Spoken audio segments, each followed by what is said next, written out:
Well, mood tracking, meditation and counselling. These are all services offered by the countless health apps available online. Now, many claim to offer solutions for conditions such as anxiety and sleeplessness. But just how legitimate are these claims? Associate Professor Nicholas Van Dam from the University of Melbourne has looked into the sector and the results may surprise you. And Nicholas joins us now. Good morning, Nicholas. Good morning. How would you characterise the landscape of the health apps on offer right now? Well, I'd basically say it's the Wild West in the sense that sort of anything goes and people kind of can make some pretty exorbitant claims without a whole lot of regulation. What are some of the claims that are being made? So, I mean, a lot of apps will come out and promote themselves, as you said, saying they can address things like anxiety, depression, sleeplessness, things of that sort.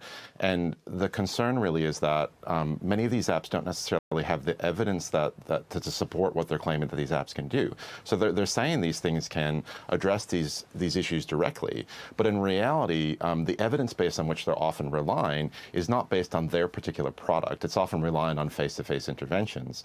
Moreover, the way in which these apps work is such that they're claiming things that often are health claims, right? So they're claiming that they can address these issues, and these would typically be regulated by something like the TGA, but then they're governed as if they're a lifestyle product. And so that means there's a big gap in terms of what they say they can do and how they're actually being regulated or controlled. Yeah, well, I'll ask you about regulation in just a moment, but I wanted to check in with how perhaps algorithms are also being used with these health apps and the unintended consequences of that.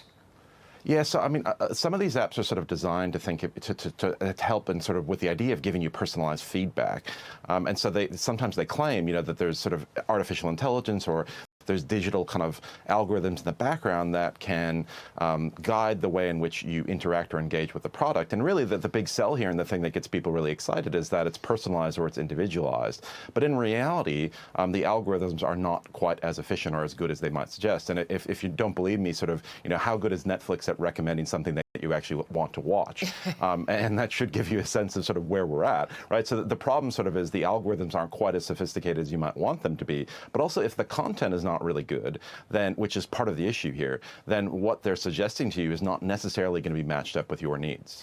Some of these apps, I know, Nicholas, are used in conjunction with a therapist. Some have chatbots, some have nothing at all. Is there any scientific evidence to suggest that these apps work at all, or is the jury absolutely out?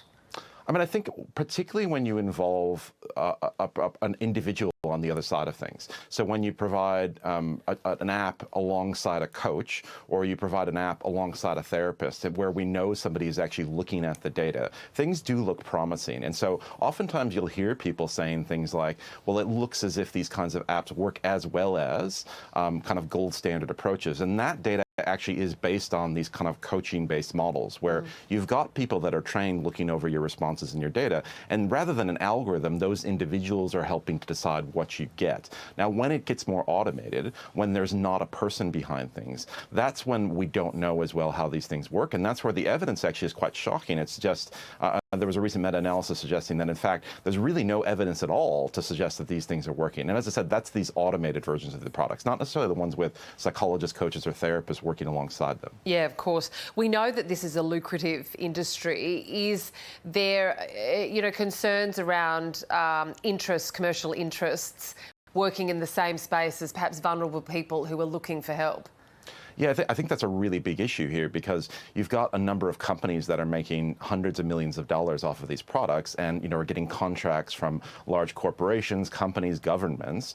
And many times the people who are promoting the products or the companies behind them have conflicts of interest in the way that they're researching or evaluating the products, which is to say that there isn't necessarily an independent researcher or academic or group doing the evaluation. And so that creates bias, or that creates sort of a preference to find positive findings. And so it then makes it even harder to trust the conclusions that are being drawn from the evaluation. We know that mental health is a huge issue across the country, and the more tools, the better in addressing that. Given the landscape that you've just outlined, how would you suggest people who are looking for these sorts of apps, legitimate apps, how should they choose the best app for them? Well, I think one thing is first and foremost is that they should be talking with a person.